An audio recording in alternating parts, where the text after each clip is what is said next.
เมื่อนี้มันไปคนละสิ่งละทางโยมก็ผ่าเห็นบอกเดี๋ยวจะไปน้ำกันใดก็ต้องเปิดพื้นที่ให้โยมผมเอิ้นว่าสนทนาธรรมคุยกันนั่งคุยกันแบบปีแบบนอกแบบมือแบบกระหายผมเอิ้นว่าปัญญาณมิตรกันแล้วโยมก็ได้เพื่อนร่วมกันถับโยมไปทางหนึ่งพระไปทางหนึ่งเนี่ยเอาไปมากกระโดดถีบกันมือคนนี้อยู่เลยบัดนี้โยมกับฮักพระกับฮักโยมก็เลยพากันสั่งอย่างละสั่งศีลสั่งธรรมอยู่แล้วนะศีลธรรมบกลับมาโลกาเจวินาเป็นว่าโลกาก็คือคนนี่แหละโลกาโลกีโลเกเนี่ยคนนี่แหละคือโลกผู้เมื่อนี่โอ้ยเนาะแต่ว่าก็ดีเด้หลวงตาไปใส่ก็เห็นนะเห็นศรัทธาปลูกศรัทธาคนถ้าเข้าไม่ถึงศีลถึงธรรมแล้วอย่างไงมันก็เสื่อมจิตใจศาสนาไม่ได้เสื่อมหรอกจิตใจคนนี้แหละเสื่อมจากศีลจากธรรมเนาะ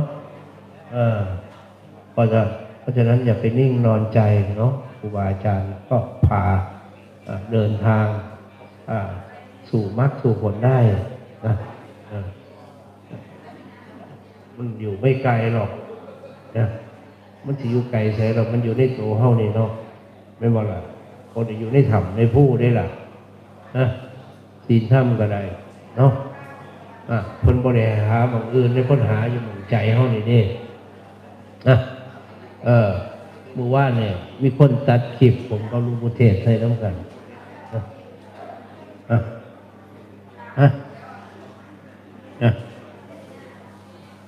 เมื่อวานเนี่ยเขาตัดคลิปใส่หลวงปู่เทศ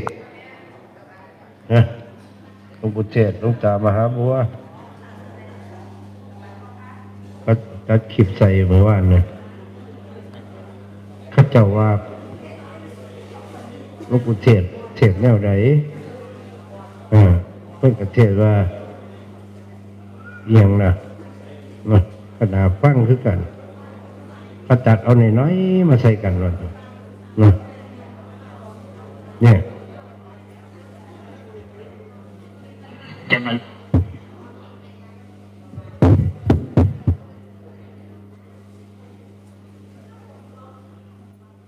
เมื่อรู้ตัวจิตมาแล้วมันจะหยุดความคิดความนึกความปรุงความแต่งจะหยุดจะมารวมติดใจจะรวมเป็นที่เดียวมันยากคันท่าไม่เห็นด้วยตนเองมันยากถึงเห็นไม่เห็นก็เอาเถอะขอให้เอาสติตอนนั้นแหละควบคุมจิตให้รู้เท่ารู้เรื่องของมันอยู่ตลอดเลยนะนานนักเข้ามันอาจจะรู้เองมันอาจจะรวมเองอย่าไปคิดว่าจะให้รวมหรือไม่รวมก็อย่าไปคิดจะไปตามรู้เรื่องของจิตแล้วก็พอการปฏิบัติธรรมจริงๆเนี่ยคือการหยุดคิดไม่ใช่การไปห้ามความคิดนะภาวนาเนี่ยพัฒนาเพื่อจะพัฒนาสติเพื่อให้รู้เท่าทันความคิดจนมันเห็นโทษของความปรุงแต่งความคิดและมันก็จะหยุดคิดถามว่าความคิดหยุดได้ไหมหยุดได้นี่ตั้งรากตั้งฐานคือความสงบใจได้ด้วยความมีสติเมื่อมีสติติดแนบกันไปโดยลำดับแล้วความสงบนี้จะเป็นความแน่นหนามั่นคง หนักเข้าเป็นลำดับจนกลายเป็นจิตที่แน่นขึ้นมาท่านเรียกว่าสมาธินี้จิตเป็นสมาธิเป็นจิตที่แน่นหนามั่นคงยิ่งกว่าจิตที่สงบนี่เพิ่มสติไม่หยุดไม่ถอยสมาธินั้นก็จะแน่นหนามั่นคงความคิดความปรุงทั้งหลายไม่มารบกวน เวลาสมาธิเรามีกำลังกล้าแล้วแม้แต่ความคิดปรุงต่างๆ มันก็รำคาญถ้าจิตได้อยู่แน่วเป็นเอกคตานี่เห็นไหมเขาตัดลงไปสามที่จริงธรรมะที่จริงมันเป็นสากลมันเป็นอันเดียวกันเนาะเพราะฉะนั้นจะทำวิธีไหนก็ได้ขอให้เจริญสติให้สติมีกำลังเนาะเพราะสติมีกำลังแล้วนะความคิดความปรุงความแต่งเนี่ยหยุดหมดนะ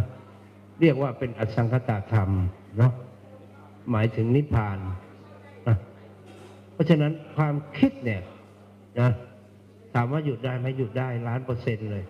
นะนะเพราะฉะนั้นความคิดนี่แหละคือสมมุติความคิดนี่แหละปรุงเป็นโน่นเป็นนี่มีโน่นมีนี่นะเป็นตัวเป็นตนเป็นภพเป็นชาติก็ความคิดนี่แหละเนาะเขาเรียกว่าสมมุติ ถ้าความคิดมันไม่มีมันหยุดหมดมันดับหมดนะมันก็เป็นวิมุตติแค่นี้นะแต่ต้องอาศัยกำลังของสตินะกำลังของสตินะทำยังไงจะมีสติอยู่ในลมไม่ได้ไปวิ่งตามสัญญาอารมณ์ความคิดคืออิสระจากความคิดนั่นแหละไม่ได้ไปห้ามความคิดนะนะห้ามมันไม่ได้หรอกมันเก่งความคิดเนี่ยถ้าฝึกปฏิบัตินี่จะมาฝึกคิดอยู่เนี่ยมานั่งคิดพิจารณาเรื่องนั้นเรื่องนี้เนี่ยไม่ต้องมาปฏิบัติหรอกเพราะมันคิดเก่งอยู่แล้วนะปฏิบัติเพื่อจะพ้นออกจากความคิดความปรุงนี่แหละนะเพราะฉะนั้นเราจะรู้เลยทำไมองคุลิมานฆ่าคนตั้งเยอะแยะมากมายกลายเป็นพระอรหันต์ได้เพราะคำว่าหยุดตัวเดียวเนี่ยหยุดคิดหยุดวัฏสงสารหยุดทุกสิ่งทุกอย่างหยุดเกิดหยุดภพหยุดชาติเรียกว่าปฏิจจสมุปบาทตัดวงจรของภพของชาติคืออุปาทานตัวนี้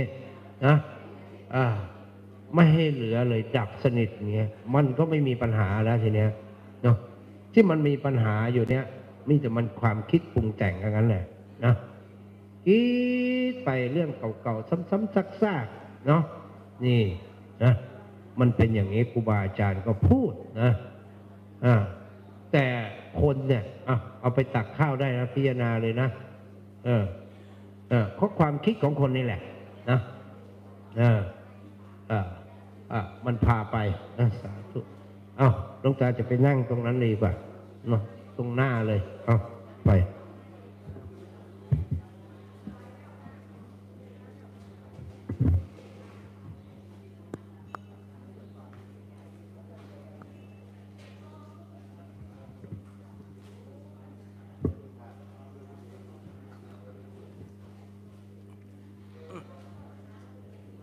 ใครแน่เนาะ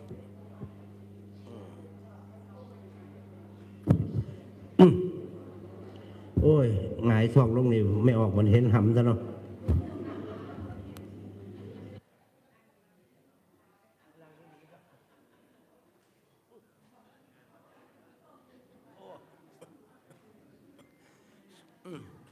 เป็นอย่างเพิ่นจะว่อยผ้าใส่กางเกงในบุนี่เนาะ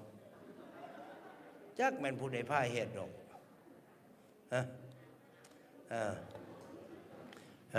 บัดไม่ซี่บัดในใส่บัดผ้าผัดบ่ให้ใส่เนาะที่จริงเนี่ยมันบ่มีเลยสมัยก่อนเพิ่นก็ได้บ่ให้ใส่ซ้ำกระสังกะสิยะนางงายมากงายอยู่เด้เนาะนอนดีเมื่อคืนเนี่ยเพิ่นเอิ้นรับสนิทเนาะคันเฮ็ดแบบหลวงตาเนี่ยหลวงตาว่าทอดผ้าป่าไปพร้อมกันโลดก่อนกินข้าวเนี่ยมีเงินเท่าไหร่ก็เอามามันได้หลายบันไดเอาร่วมมองรูปมันต้องไปเน็บเด้อเน็บก็สิดึงออกคือเก่าอีหลีตัวเฮ็ดคือดอกเฮ็ดใส่ต้นเนาะอีหลีตัวนับใส่จานใส่พานมาหลอกอะไรดอกบ่เอาร่วมเลยไม่ใช่เอาร่วมใส่ เนี่ยถวายหลวงตาเหรอมาไม่อย่างน้อมันนี่คืออยากถวายจะกูใช่เนาะเอาสาธุเอาได้2,000แล้วนั่งแป๊บเดียวกูมานั่งก่อนสิบ่ดีบ่ฮะแม่นพูดได้ว่ามันหายากเงินเนี่ยโอเคพอดีน้องจะกลับมหาลัยแล้วครับ เอายังเรียนอยู่สิลูกสาววะ ค่ะคนที่สี่ค่ะลูกสาวเรา ป้าคือเก่งจะได้ลูก4 คนวะเนี่ย ผู้สาวผู้หญิงหมดเลย ว่า ค่ะ ตัวแม่เบิดอันนี้ลูกเคยสิ อันนี้ลูกเคยค่ะ อ๋อ เพื่อนจะกลับเพื่อนมาตั้งใจมากลับหลวงตา เอาว่าเรียนอยู่ไส อยู่มขอ โอ้หมอขอเขาก็นิมนต์หลวงตาอยู่ดิเออ วิทวะ วิศวะนี่โอ้ยโง่หลายพวกเรียนวิศวะ หลานกูเนี่ยถึงไม่ยิ่งบ่ใช่เรียนวิศวะ เรียนจบมาไปพ่อเฮ็ดขายโอ้ยหามึงเอ้ยว่ะ จบวิศวะมชด้วยนะหลานเลยเอาโอ้ยบ้านเนี่ยเรียนจบล่ะไปเฮ็ดจังไดวะสันวางไว้นะเรียนจบวิศวะ ค่ะ ปุ๊บไปได้ผัวพาไปพ่อเฮ็ดขายไปหามจบวิศวะทั้ง 2เลยโอ้ยเอาสู้ไปวิศวะเนี่ยเขาเก่งคำนวณนะเนาะแต่ลูกตาบริเรียนหนังสือโชคดีไป เลยบริทำงานนะการบริเรียนหนังสือคือโชคดีอย่างหนึ่งคือบริทำงานอยู่ซื่อๆนะเรียนเนี่ยเรียนไปเรียนมาเนี่ยไอ้ที่เรียนมันไม่ได้ใช้เลยเนาะเอานับมาบางรู้นั่นเอามาร่วมกันบางรู้เอานับซะมันได้เท่านี้บอกไปตัดตกใจเอาได้หน่อยๆนึงนะไปเอาผ้านเอาจานใส่มานับมาหลวงตาสิให้พรน้ำนะวันนี้เอาหลวงตาเป็นต้นให้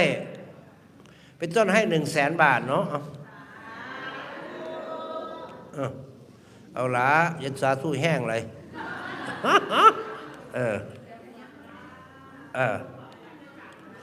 สำหรับเรื่องที่นะเรื่องว่าที่ซื้อที่หลวงตานัดไว้เดือนกุมภาเนาะหลวงตาจะหาเงินมาจ่ายให้500,000 บาทเนาะเพราะว่าเหลือ500,000เนาะเบิ่งส่งเบิ่งต่างแล้วบ่เป็นตาได้ที่เขาหรอกเนาะเนาะ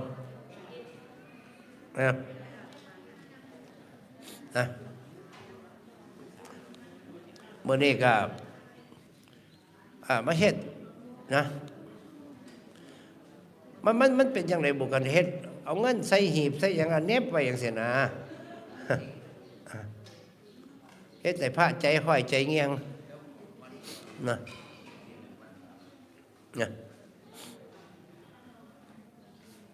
พากันปฏิบัติธรรมถ้าอยากเห็นธรรมใครอยากได้เข้าก็เฮ็ดหน้าใครอยากได้ธรรมะก็ต้องปฏิบัติธรรมเนาะทานศีลภาวนาทำให้ครบเนาะหลวงตาเนี่ยบ่แม่นสอนแต่เขาเฮ็ดได้ผ้าเฮ็ดเนาะพาทำนะหลวงตาเนี่ยไปทุกที่เดี๋ยวนี้ว่าสิงดรับนิมนต์อยู่ปีหน้านี่วัดละแสน100 วัดกูเป็นหลายล้านอยู่เนี่ยนะไปกับ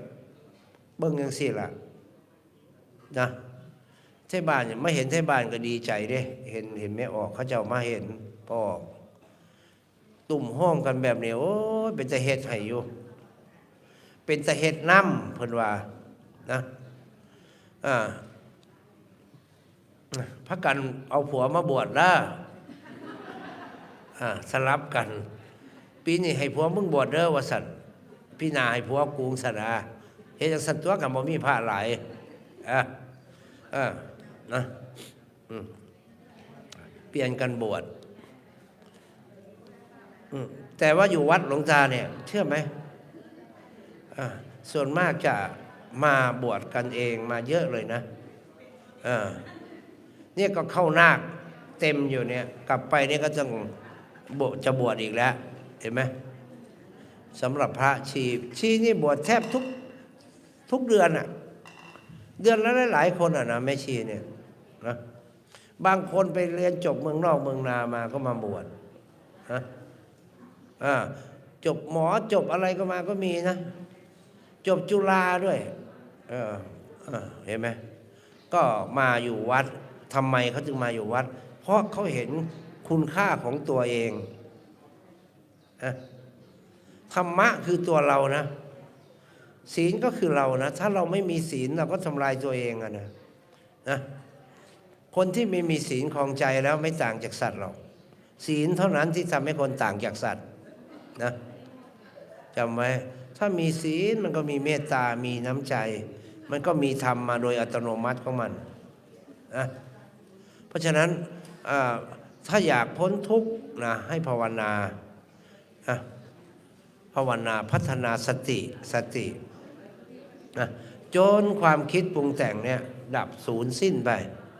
นะความคิดนี่แหละ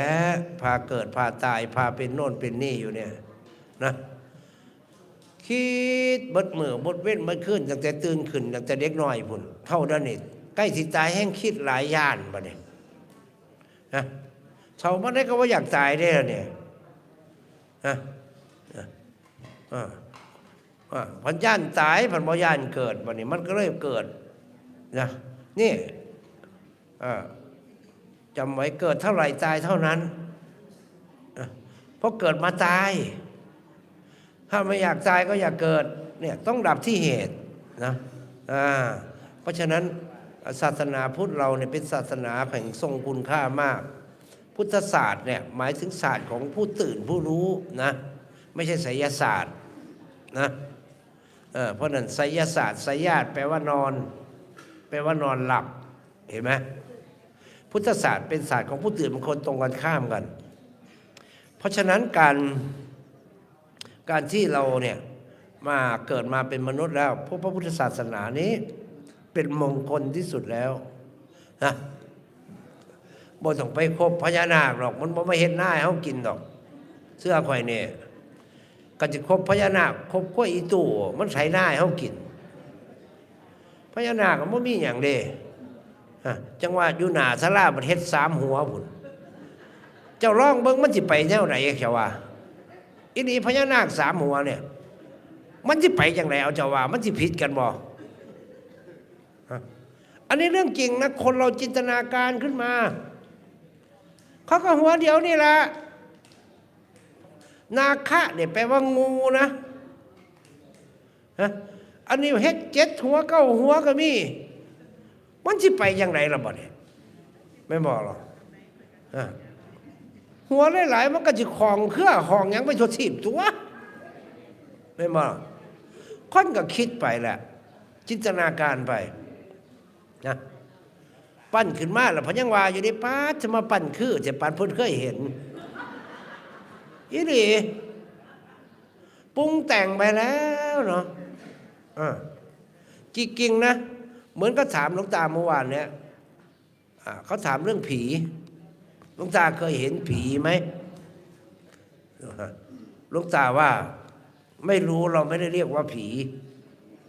เพราะผีในจินตนาการของคนน่ะดูหนังเนี่ยมันก็ต้องหน้าเละไม่บอกล่ะเนาเฟะไม่บอกล่ะอันนี้เอาไปรวมกันหน่อยนะไปนับรวมกันเนาะอยู่ใน130,000 บาทเนาะ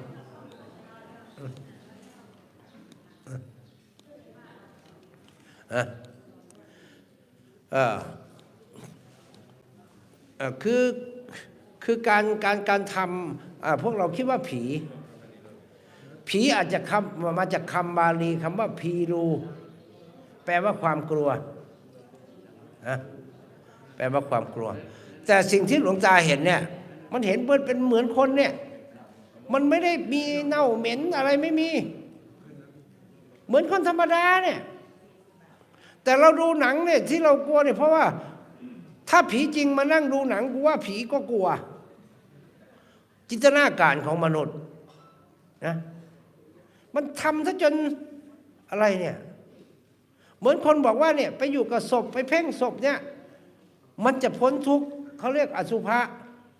หลวงตาว่าหมอเนี่ยเขาผ่าศพเนี่ยหูจักขอดเส้นเอ็นมันก็ยังหลงเส้นเอ็นอยู่ก็ยังหลงรูปหลงผัวหลงเมียกันอยู่เพราะมันไม่เข้าถึงใจใจไม่ได้เกิดวิปัสสนาขึ้นมาไม่ได้เกิดปัญญานะพาศพอยู่โรงพยาบาลตำรวจแห้งคักก็แห้งมิตรเนาเอาเลี้ยงกันไว้เต็มเลยวันทองนะมันก็ยังหลงก็ยังแย่งผัวแย่งเมียกันบ่เห็นบ่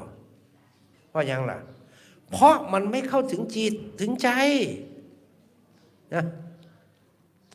ถ้าเขาบ่เข้าถึงใจบ่เห็นเหตุเข้าถึงเหตุมันเนี่ยไม่มีทาง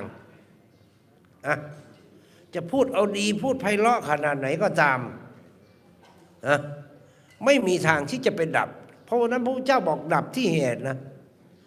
ไอ้ตัวสำคัญก็คือใจนี่แหละใจดวงเดียวเที่ยวรักเที่ยวโกรธอยู่ว่าเป็นสุขได้ใจตัวเนี่ยความคิดนี่นะคิดนอนอยู่เฮือนก็ไปคิดสร้างผู้นั้นฮักผู้นี้อยู่หันอยู่ว่าเป็นสุขขันบ่มีสติมีศีลมีธรรมเป็นแน่เบิ่งมันนี่บ่มีทางที่หยุดมันได้มันเร็วมันมีพลังงานมากความคิดเนี่ยคิดได้หลายจนเป็นบ้าผู้เด้คิดสร้างกับทุกคิดฮักกับทุกมันสิอยู่เป็นบ่กันฮักเขาขึ้นฮอดเขาแม่นบ่ผู้เฒ่ามันบ่เฒ่านำเนี่ยมันยังพ่อสาวทำน้อยมันฮึบอยู่น่ะอีดีตัวถ้าจังไรล่ะสิยับยั้งมันได้ใจเนี่ยหลวงตาเนี่ยนะถึงจะอายุน้อยก็จริงนะเนี่ย61นะแต่เรื่องประสบการณ์เนี่ยเหมือนคนเป็น100 ปีเลยนะหลวงตาเนี่ยเพราะหลวงตาเป็นคนที่ชอบทำงานทุกประเภทนะเพราะว่าเฮาดิ้นรนได้เป็นลูกคนจนบ่มีให้มีหน้าบ่มีวาสนาคือผู้อื่นเห็นบ่เป็นลูกผู้ใหญ่น้องปัญหา6 คนพุ่นเนี่ยเราต้องดิ้นรนมากๆคือพ่อเนี่ยเป็นคนที่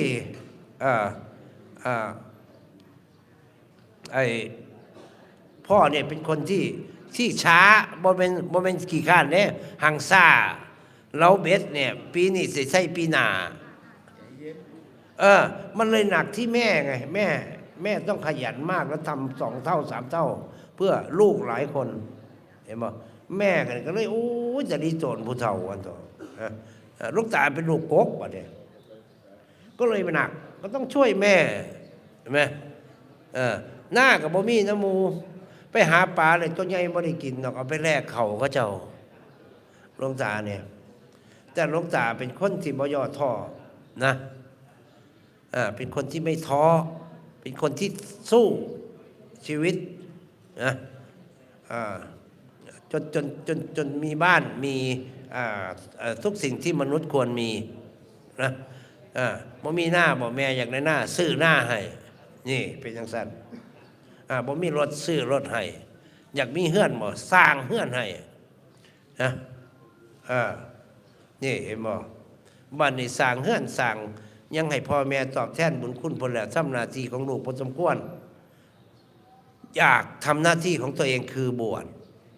แปลกนะหลวงตานี่อยากบวชนะอยากบวชมากนะเกิดศรัทธาในครูบาอาจารย์เกิดศรัทธาใน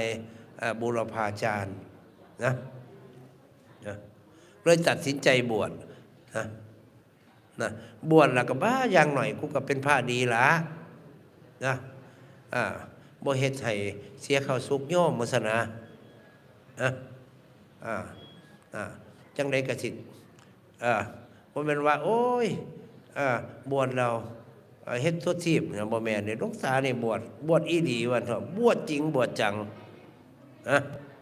ปฏิบัติแบบจริงจังมากเลยนะไม่เป็นรองใครเลยในจักรวาลในเรื่องความเพียรเอาตายเขาว่านะตอนบวชใหม่ๆเนี่ยสังเกตบางนาหลวงตาเนี่ยจ้อยดำมันเถอะนะอดเข่าหลายเอาชีวิตเดิมพันเลยเนาะนะวันนี้มาทำผ้าป่าเนาะเพื่อจะซื้อที่หลวงตาก็เลยบอกว่าเรื่องที่เนี่ยที่ติดค้างอยู่500,000 บาทเนาะหลวงตาจะเป็นคนรับผิดชอบเนาะไม่ยังคือมนเร่ๆเนาะบัดนี้ร่วมใน132,500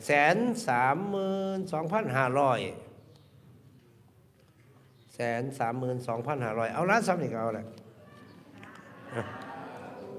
เพราะได้ค่ากับเข่านะค่ากับเข่าเนาะหลวงตากับมาหอดเลิกลืนเที่ยงคืนเนาะเมื่อคืนนี่ได้นอนจังหน่อยหนึ่งโอ้จะมันมีแห้งแล้วเสียงเริ่มขึ้นมาแล้วเพราะใช้เสียงหลายนะไปเมื่อละหลายจังหวัดนะเมื่อวานนี่อยู่นครปฐมเมมอยังมือเศร้ายังมือแรงอยู่กาฬสินธุ์พี่วิ่งรถมาเมื่อคืนเนี้ยเกือบ3 ทุ่มนะถ้าเครื่องบินมันไม่เขาเรียกอะไรดีเลย์แหละเราดีเลย์นะมันก็จะมาถึงหัวค่ำอยู่ เพราะเราวางแผนไว้แล้วบ้านเนี่ยเขาวัดอยู่นี่ไม่ออกบ้านเนี่ยเอารถไปจอดรออยู่สนามบินขึ้นรถจากสนามบินมานี่เลยเห็นบอกเพราะเป็นห่วงญาติไม่ออกเพราะออกท่าเนาะใครพันนี้ก็กินยาไว้กับมานั่งคุยนั่งบอกน้ำมือขึ้นนี่ก็ได้เนาะมีกำลังใจเห็นไม่ออกมาวัดหลายเนาะเบิ่งแล้วก็ว่าปานนั้นว่าจะยากจนเหลือเบิ่งเราไม่จะพูดอ้วนมันอยากจนแนวไหนกันเนี่ยมิจะตุปีไม่หยังเพิ่มอีก10,000บ่19,500 บาทคือเพิ่มมาหลายจังวะสาธุคือมีแต่ซ่องเป่าหลังเงินอยู่ใส่มันบ่ดีใจเด้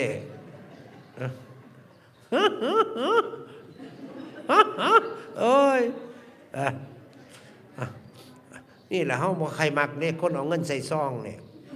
ขี้เกียจรุ่นเมื่อหนึ่งมากาฬสินธุ์คือกันเขานิมนต์พระมา20 วัดมางานจังซี่ล่ะพอเทศเสร็จเนี่ยเขาก็ใส่ซองให้ทุกคนนะหลวงตาไปแกะดู40 บาทหลวงตามาจากอุบลนะมีศรัทธาเท่านั้นมีศรัทธาเท่านี้มึงอย่านิมนต์กูมาเด้อว่าซั่นเขาเนี่ยบ่เดือดร้อนเลยแต่พระองค์อื่นเพิ่นเหมารถมากก็มีวัดอื่น40 บาทมันบ่ได้อีหยังเด้ขี้ไล่ก็ให้เพิ่น300เพราะได้เพิ่นเติมน้ำมันเมื่อก็ไข่เด้เนาะอันนี้40กูสิบ่จนตายบ่ล่ะกูว่าสิมากาฬสินธุ์เนี่ยอำเภอดอนจานอำเภอดอนจานอำเภอดอนจาน40 บาทวันนี้พระองค์นึงจนให้เราเติมกู้เงินเขามาเติมน้ำมันรถมาว่าซั่นเราว่ามันก็เกินไปอยู่นะสำหรับหลวงตาเนี่ยมีแต่ทานเนาะอยากทานนะผ้าเฮ็ดผ้าถ้ำเนาะผ้าสางผ้าสันหลวงตาว่าวัดเนี่ยเนาะอยากให้มันงอกงามให้มันงอกเงยขึ้นเนาะถ้าหลวงตาได้มาแล้วก็ได้เนาะเอาว่าสันนะหลวงตาสิรับผิดชอบให้หรอก500,000 บาทว่าสันเหลืออยู่จะว่านัดเดือนกุมภาหลวงตาสิหยอดกระปุกไว้ให้หยอดกระปุกนะที่หาเงินหยอดกระปุกเดือนละแสนไว้ให้นะเดือนละ200,000ที่หยอดไว้ให้นะ ช่วงนี้ยอดบ่ได้ละหมดแอดแล้วเดี๋ยวนี้หลวงพ่อศิลป์เกลี้ยงคึกเขาว่าเอาใส่รถ เพิ่มอีก200มันนะ เพิ่นอีก200 ปาทคือบ่ถ่าเอามาให้มันพร้อมหมดยอดเดียวรถบัดเทื่อสิอยากซื้อเลขซะเด้กูว่า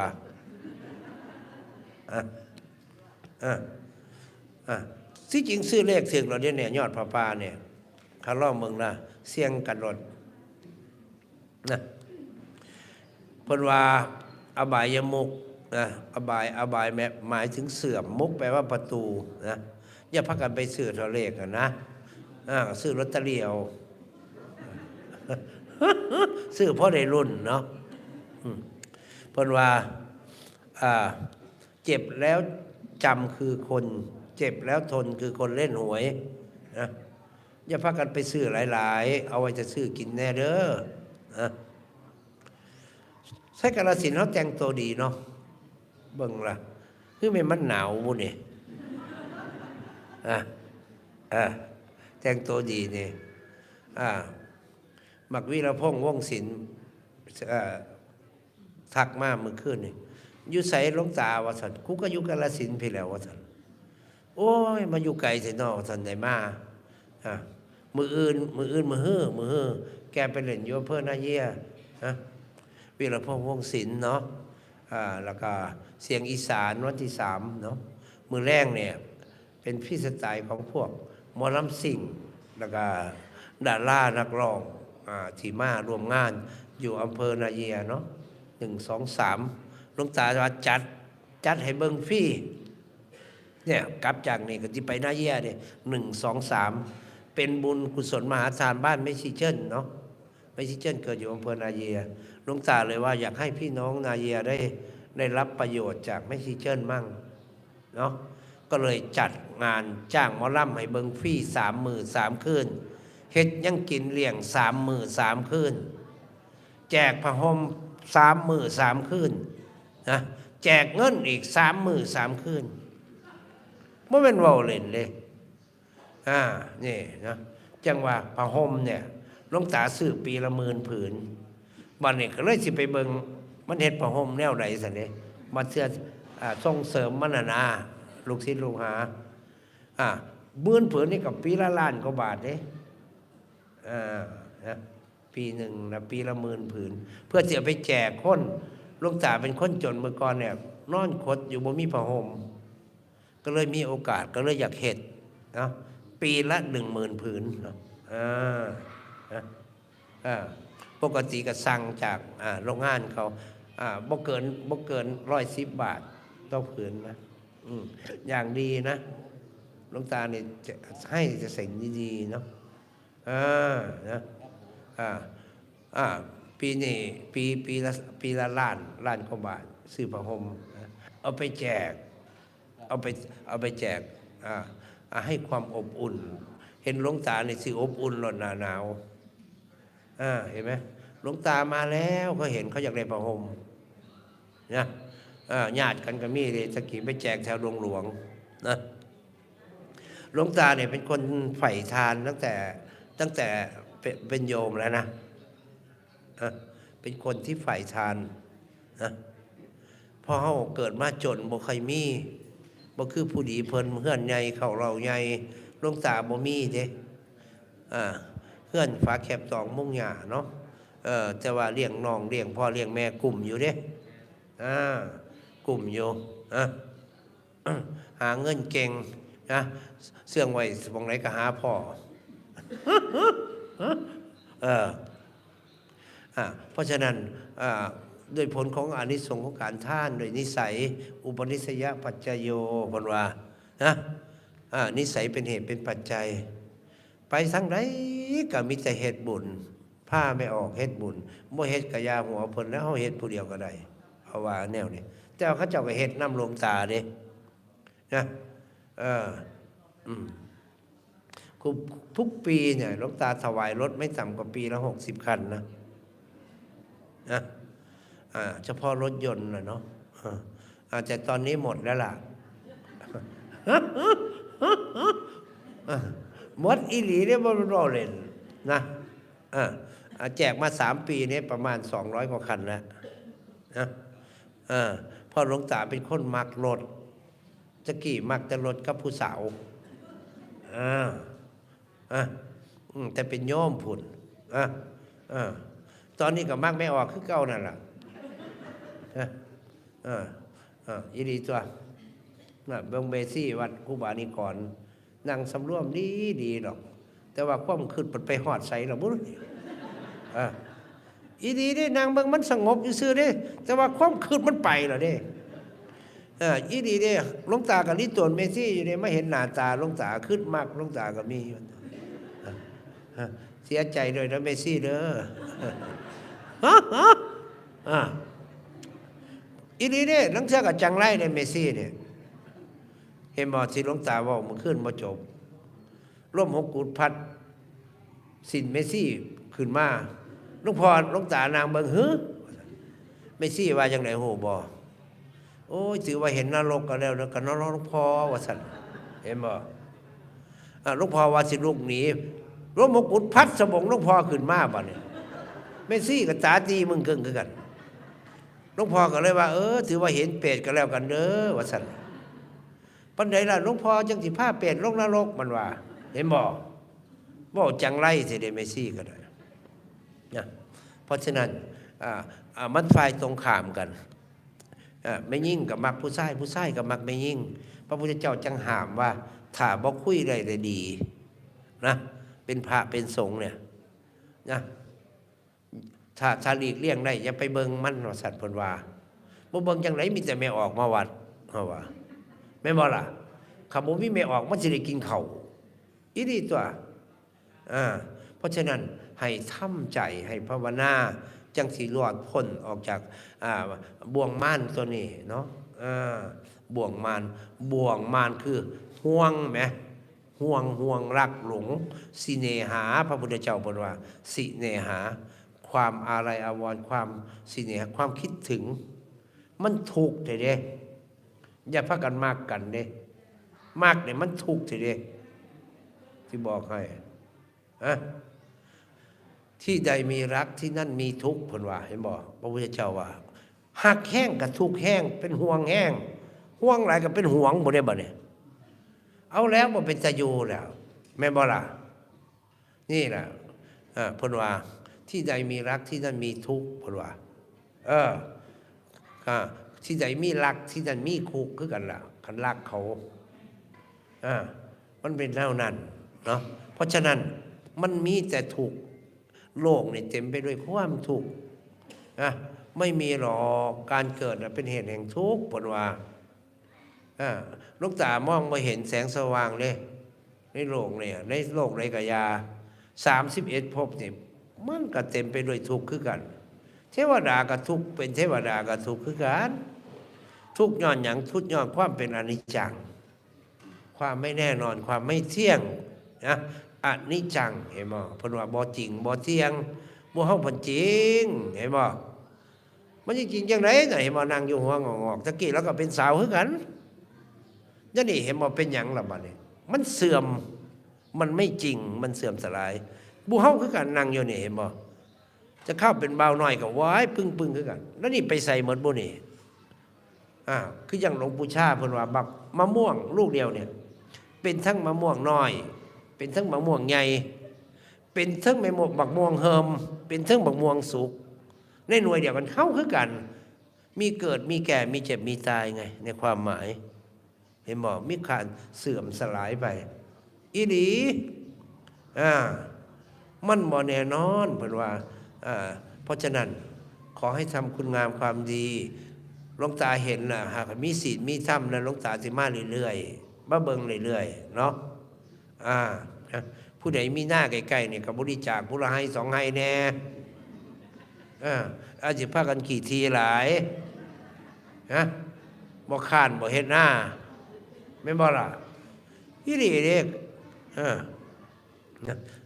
หลวงตานี่ไปซื้อที่ไว้หลายอยู่หม่องเด้ตั้งแต่เป็นโยมเนี่ยอยู่อำเภอของเกียมเนี่ยซื้อไว้348 ไร่หลวงตาก็ถวายเฮ็ดวัดหมดเด้เห็นบ่เอาจักบาทเฮ็ดกุฏิให้พ่อมีอีก30 หลังพุ่น อ่ะเห็นบ่มันสิยากอีหยังคันใจเฮาอยากทานนะคนรวยน่ะบ่อึดดอกแต่ว่าคนทานน่ะมีหน่อยนะมันบ่สมดุลมีแต่ผู้อยากได้ผู้อยากให้มันมีหน่อยเนาะมื้อนี้ก็ได้เงินหลายเติบอยู่นะจักสิคุ้มค่ากับเขานี่สิคุ้มอยู่ดอกที่เนาะหลวงตาได้มาได้อยู่เมื่อกี้ได้มาอีก10,000 กว่าบาทเนาะ19,000ก็เป็น150,000เนี่ยเป็น150,000แล้ว150,000กลัวๆบ่ได้รู้บวกกัน500กับ500ก็เป็น1,000เนาะ151,000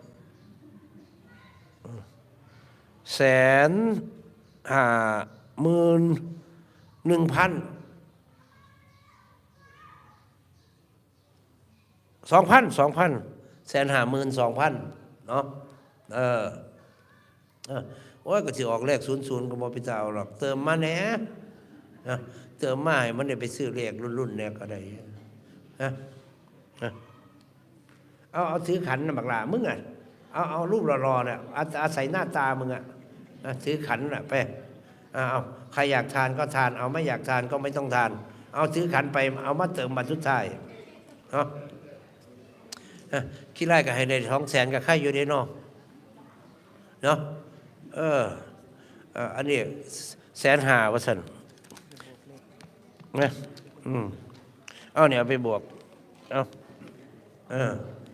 เอาเดี๋ยวจังบวกใส่กันมาเนี่ยเอาจกออกมายูทูบเบอร์ผู้ใดอยากเฮ็ดบุญเฮ็ดศีล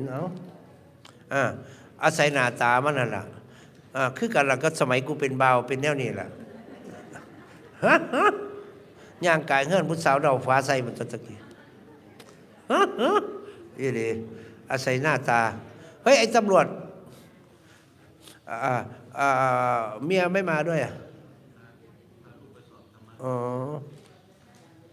ตำรวจยุคกมราใสนะมึงเป็นพันตำรวจโทษหรอบอก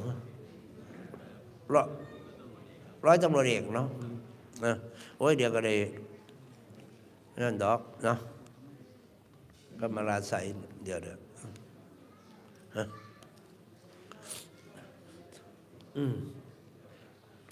เป็นตำรวจก็โอ้ยเนาะยากคือกันล่ะเป็นหยังก็ยากเป็นอบตก็ยากบอกเป็นอบตบ่ได้เฮ็ดหยังได้เพราะได้ตัวเมียว่าเข้าประชุมอีหลีมาดใหญ่เสิดอกเพิ่นยิ่งหน้ายกแห่งมาดใหญ่ว่าซะ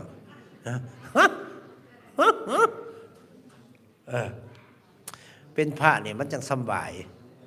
แต่ว่าบ่อยากให้มาบวชน้ำลายหรอกนะยุงสั่นล่ะเนาะเฮานี่บ่ไหวหรอกเฮาเป็นแม่นยกให้เป็นก็บ่เป็นนายกอบต.สจ.สส.เนี่ยจ้างก็บ่เป็นเห็นมันถูกแต่ละหมากมาหาเฮาเนี่ยโอ้ยทุกข์หลายเพิ่นหังมากมึงก็มากว่าสนอกพวกสสมึงว่านก็พอเด้ว่านสสนครปฐมถ่ายรูปขอถ่ายรูปมาเฮาอยู่เห็นบ่สสก็มาขอถ่ายรูปเด้นาราก็ขอถ่ายรูปเด้กูมื้อนี้มันบ่อยากได้บุญดอกมันอยากได้คะแนนเบิ่งส่งอีดีอสพอาศัยพระคือกันน่ะมันกันเดี๋ยวนี้แห่งคักแล้วเนี่ยเลือกตั้งอบจจังหวัดอุบลนี่คักสู้กันบัดนี้สู้กัน2 คนกับมหาพระทั้ง2 คนจักสิให้กูเข้าข้างไผว่าซั่นเอาไปเอามาแค่กำลังใจเข้ามาหาเนาะกำลังใจเป็นเสี่ยวกันในหลวงตาเป็นเสี่ยวกับสสบักกุยสสกุยก็เป็นเสี่ยวกันเนี่ยเป็นสสเก่าสมัยเอามึงมักเป็นสสมึงเป็นไปกูมักบวชกูสิบวชว่าซั่นสสกาฬสินธุ์นี่ก็รู้จักกันหลายคน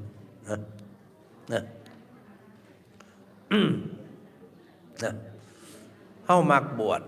เฮาบ่มักเข้าประชุมนะบวชแล้วสำบายโอ้ย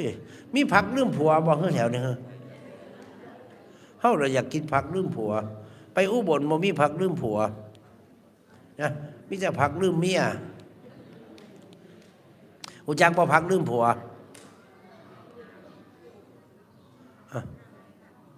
อ้อมใจเขียดไส้นี่ปัดโทนะนี่หอมห่วยๆมาอยู่ดิแสดงว่าแกงมักบวบด้วยนี่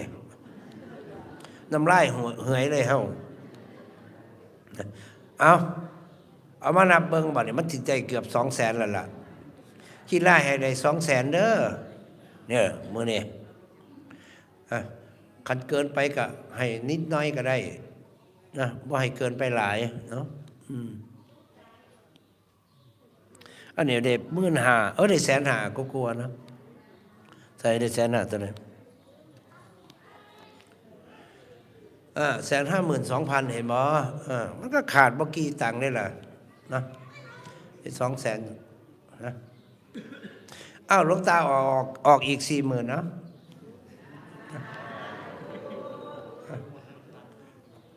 ไม่หมดเลย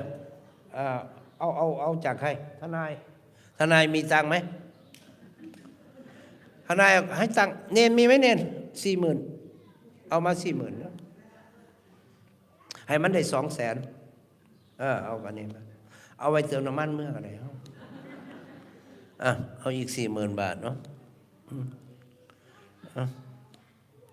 เอานับรถนั่นน่ะนี่ 40,000น่านเหลืออีก10,000 กว่าบาทมันจะบ่ได้ก็ให้มันหูไปเหลือ 8,000 นึงมันได้200,000มากาฬสินธุ์คักๆนะบ้านหัวนาค่ำบ่เป็นบ้านคนขี้ลายเด้บ้านคนมีเงินหลังจากที่เอา40,000เข้าไปบวกแล้วเหลืออยู่ 8,000 นึงเห็นบ่ล่ะก็ยังว่าเหลืออยู่ 8,000 ก็ได้200,000นั่นอย่าให้หลวงพ่อได้0เด้ กูเอารถเข้าไฟแนนซ์กูย่างเมื่อกันเลยเนี่ยล่องเบิ่งกับพระองค์เนี่ยเขาเอิ้นหลวงพ่อสิงห์เกียงคึกดีตัวมากคักๆก็บ่อยากให้ไม่ออกเขาเจ้าผิดหวังเลยเนาะไม่ออกเนาะ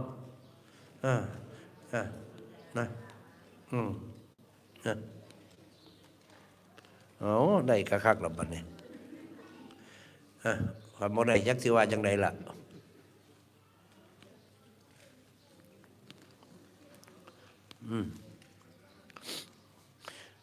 พี่นาใช่หลวงตามาบ่เนี่ย มาปีละเทื่อก็เอาเนาะ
เฮ็ดบ่เฮ็ดก็บ่ได้บ่นี่มันบวชบ่เศร้าเมซี่ก็ได้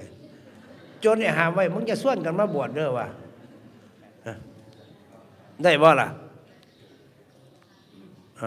นับให้ได้บวกลบคูณหาร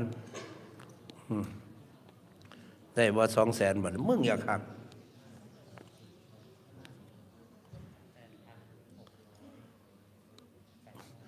น่านเห็นบ่หมอนี่มีเสน่ห์เห็นบ่หมอถือขันเนี่ยเฮาฮู้จักอยู่ว่าเถาะนั่นได้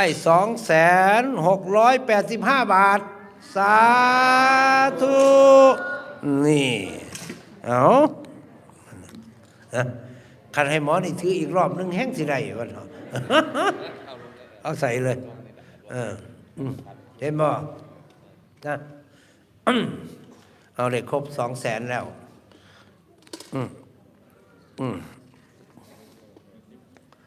685ตัวไผตัวมัน หลวงตาไม่เกี่ยวนะหลวงตาไม่เกี่ยวนะเอาละซ้ำนี่เนาะไม่ออกเราพอใจป่ะเนาะ2,685 บาทเนาะ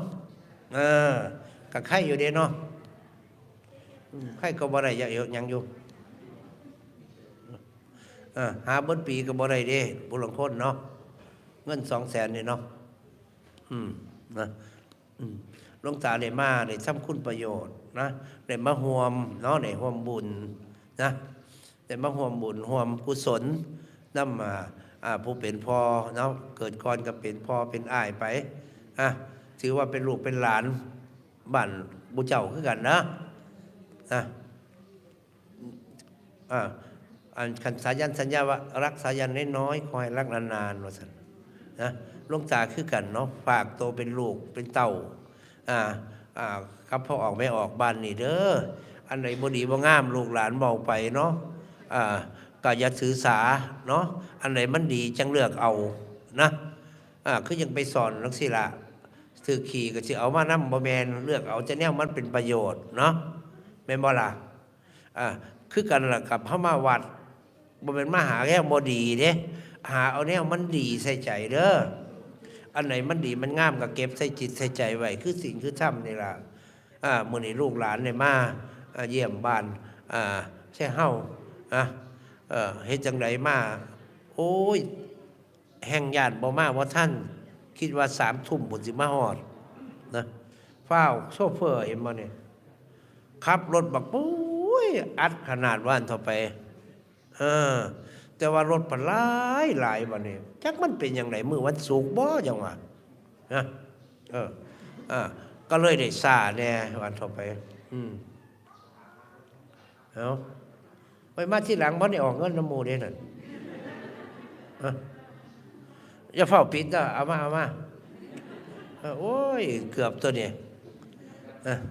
มาเอามาสักก่อน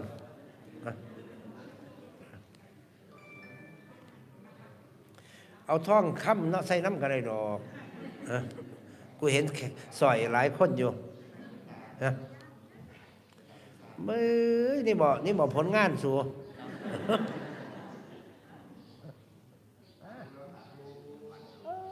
ได้อีก1,000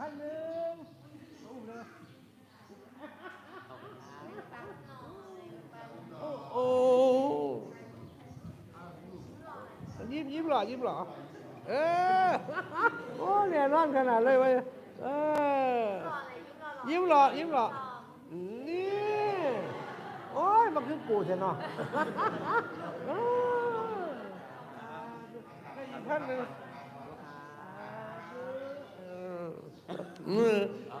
ขอเลยเดี๋ยวให้เอาให้1,000ให้1,000นะเขาขอแล้วเมื่อกี้เดี๋ยวเส้นค่าน้ำมันเมื่อกันเลยหรอกเขานั่นรับกับลุงหนึ่งแล้วลุงหนึ่งนะ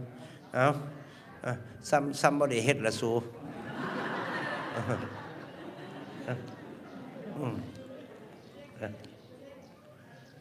มาเอามาอีกเอาล่ะมันสิแล้วบ่เป็นโอ้โหสาธุเก่งมากเนาะมาเอาเองเท่านี้เนี่ยมาคอยสีนับเบิ่งซะก่อน200คือว่า300มันบ่ครบพระพุทธพระธรรมพระสงฆ์นะมาเอาครบแล้วล่ะบัดนี้เกินพร้อมอีก400 บาทเนาะสาธุเนาะนะเพราะฉะนั้นเห็นบ่เนาะซื้อมาอีกบ่เนี่ยนั่นมาอีกแล้วมา มาโอ้ยเนาะโอ้ยมาผู้งามใช่เนาะบัดนี้เนาะอายุจักปีแล้ววะคือผู้งามใช่วะเป็นตาหักเนาะเล็กน้อยกูมื้อนี่โอ้ยมาได้อีก500แล้วมาเอาพันผุดตัวนี้โอ้ยกูถือขันหับรถอ้าว1,100มาอีกแล้วเอ้าห้อยนั่งอีกต่อไปจักหน่อยบ่ดีบ่เฮ้อฮะเนาะเอาสาธุนะงามใจหนาบ่งามใจก็บ่ไปเจ้าเด้ใจงามนำเด้อนะคืออย่างหลวงตาว่าหลวงตาเป็นพระรอนี่แหละพระงามแต่ว่าหังเบิ่งดนจัก10 ปีผู้จักสิเห็นความรอเขาเอิ้นรอลึกรอภายในนะรอจิตรอใจบ่แม่นรอแต่หน้าเด้บ่แม่นงามแต่หน้าเนาะใจงามนะใจดีการกระทำดีนะก็เป็นอย่างสั่นเด้บ่แม่นดีใจเด้เนาะเอาตำรวจคือเป็นผ่านใช่ปะมันจะใส่ตำรวจอยู่ไกลอยู่นี่มีอยู่บ่ตำรวจเอาเงินมามีบ่บุ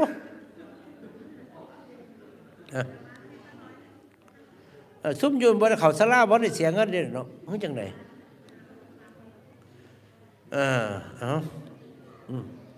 อันนี้อยู่บ้านเดียวกันหมดบ่เนี่ยบ้านหัวนาค่ำนี่ติ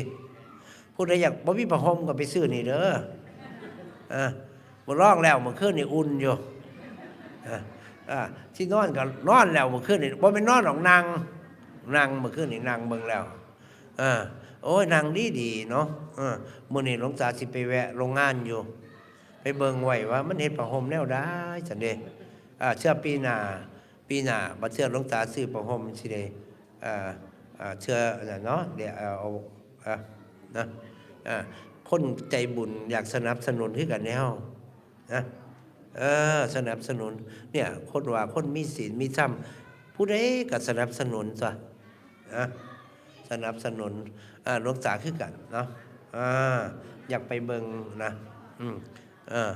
หลวงตาเมื่อก่อนไปสั่งอยู่สั่งมาถวายครูบาอาจารย์ที่เฮ็ดแบบเป็นสีผ้าแม่เฮ็ดที่นอนเป็นสีผ้าแบบพับได้แม่แต่ว่าเฮ็ดบางกว่านี้จักหน่อยพื้นหนึงก็ประมาณชุดหนึงก็ประมาณบ่ถึง1,000นะบางพับได้นะหิวได้เอาไปถวายพระเอาไปปีหนึงก็ประมาณ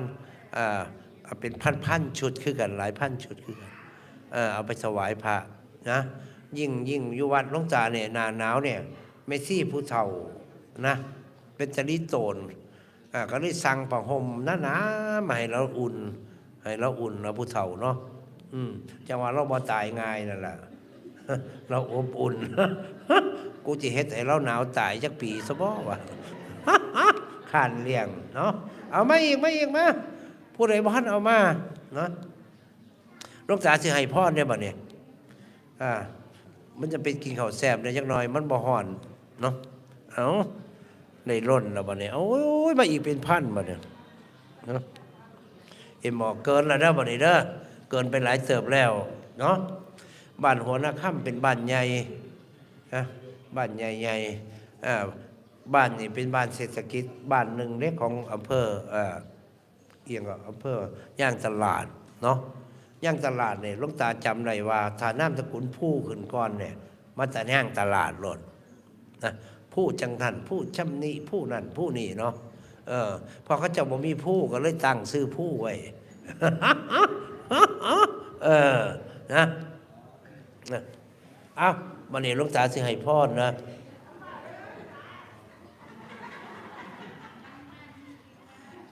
ตะกี้มึงคือบอกมาบักหยองหยองโลกเยเนาะเด่นชัยสายสุพรรณเนาะคนละ500 บาทเนาะเงินกูมาขึ้นนี่รักกว่าอยู่เนี่ย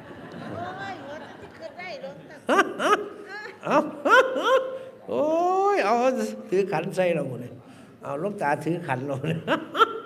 อันนี้เป็นของความป่วยฉายันนะจ้าบ่จ้าป้าใกล้แบบใกล้ๆบ่สาธุไม่ยังเอามาอีกบ่ฮะเอาต่ออีกมั้ยบ่หันอิ่มอยู่เนี่ยเกือบกูให้พรเกือบบ่ได้ตัวนี้ สาธุนะไม่ยังคือมีเลข62อยู่น้ำเนาะบัดนี้อยู่เงินเนี่ยเอาอีนั่นมายังอ่ะได้เอาเงินให้ซ้ำอีนี่ฮะนี่มึงใส่ขันน้ำกูยังเอามาหมูพุ่นเอาเสื่องไว้ไกลไว้ในรถพุ่นว่าซั่นบ่นี่เขาแตนเลยบ่นี่สาธุเอาเก็บไว้กูจะเอาเมื่อไว้วัดพุ่นล่ะเขาแตนมันแซ่บเลยหลวงตาเคยสั่งนะสั่งไว้กินมันทอดเขาแตนขายเฮ็ดซื่อๆนี่ล่ะมันบ่มีแนวเฮ็ดอีอันนี่อีหลีตัวไปพาผัวไปทำบุญ2 คนนะเฮ็ดเพจเฮ็ดหยังไปวัดหลวงตาครั้งแรกเอาบังคอหลามไปกูละตกใจอยู่ย่าเมซี่เห็นก็เลยห้ามซุจะเอาบังคอหลามไปถวายนะเอามาอีกแล้ว500สาธุนะนั่นแหละการเป็นเงินดอลลาร์เสียทีดีกว่ามันไปต่างมันอยู่ต่างประเทศไม่ให้เขาแต่นหลวงตาห้ามอยู่ได้ว่าเวลาไปหาหลวงตาอย่าเอาบังคลามไปถวายเมซี่เด้อเวลาเห็นหลังงอกหลวงตาก็บ่ให้เก็บด้วยเมซี่ย่าให้มันบานก็ยังเก็บย่ามันคิดหลายอีหลีตัวเอาเงินยังให้เงินยังอ่ะคือผู้งามแต่ว่าเขามาคือตากูไล่วะ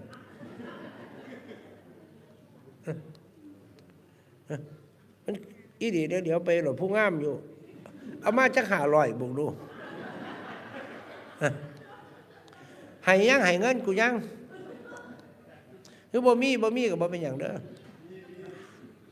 เอาขันไปคมเอาดร.คมแสงบำรุงเอาไปเอาเงินนำเรามาเอาอย่างนั้นรูปบ่มาเอารูปมาให้เส้นพร้อมลายเส้น 40,000ผมได้ปกติบอกว่าพ่อกับบ่เป็นอย่างเส้นให้พี่ก็ได้มานะอีหลีเดี๋ยวบ่เป็นว่าเลยที่หัวขนลายเส้นหลวงตา 40,000 บาทผมนี่บ่เป็นว่าเลยนะมา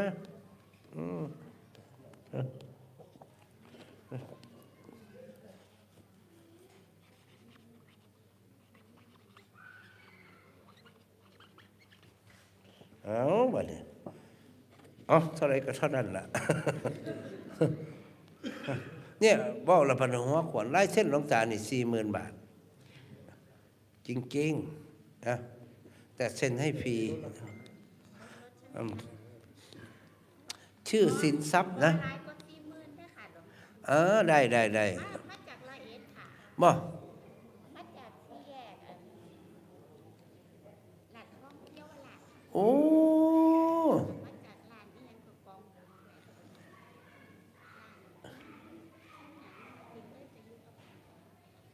คนขายโล่งบ่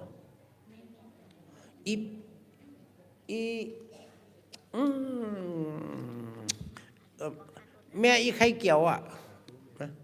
น้องสาวจ้ะตะกี้มันขายโล่งขายเครื่องสังฆพันธ์นี่โอ้จนรวยร้านคนขายโล่งอยู่ละเอียดเนาะสาธุนะบื้อเฮานี่ที่สิจ่ายเงินเดือนมันงงอยู่นี่ ตัวเงินเดือนออกเฮาจ่ายเงินเดือนเส้นแล้วสาธุให้เจริญรุ่งเรื่องซื้อก็ได้เปรียบต่อสินทรัพย์พุ่นน่ะนามสกุลเป็นสีลังอีกต่างหากสีลังนี่แปลว่าศีลนะเห็นบ่สีลังสีลังนี่คือศีลซื้อกับสินทรัพย์นามสกุลสีลังนะสีลังวิโสทะเยศีลนะเห็นบ่โอ้ยจะเป็นคักก็ยังว่าทั้งศีลทั้งทรัพย์อ่อนต่อไปทั้งศีลทั้งทรัพย์นะเพราะฉะนั้นลายเส้นมันจึงมีคักเด้นะให้เป็นมงคลแม่ตั้งให้เป็นมงคลค่ะก็ยังว่ายายจิ๋วนี่โอ้จะเป็นแล้วครับตั้งชื่อลูกสินทรัพย์ได้เท่าไหร่แล้วบ่เนี่ยบ่นับละเอาละได้เลยโอ้2,8,685 บาทเนาะ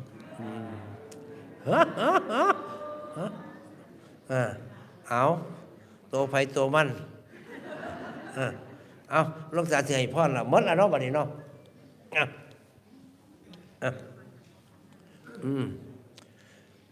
เอาให้พรแบบอยู่วัดป่าบ่อน้ำพระอินทร์ได้หลวงตาบ่ได้เฮ็ดยากเนาะพรที่ดีเป็นมงคลคือพรที่ทำความดีให้พรเจ้าของคือการทำความดีเนาะเอายะถาวะริวหาปุราปาริปุเรนติสาขรังเอวะเมวะอิโตดินนางเปตานังอุปกปปติอิจิตังปฏิตังตุมหังคิปะเมวะจมิจจันตุสัพเบปุเรนตุสังกปาจันโดปรโสยะธามณีโชติราโสยะธาสัพพิติโยวิวัชชันตุสัพพโรโควินาศตุมาเตภวะวันตรายโยสุขีดีคาอยู่โกภาวะอภิวานานาสีริสะนิจังวุธาปจายโนจัตตารโอธรรมวัฏันติอายุวันโนสุขังภะลังสาธุ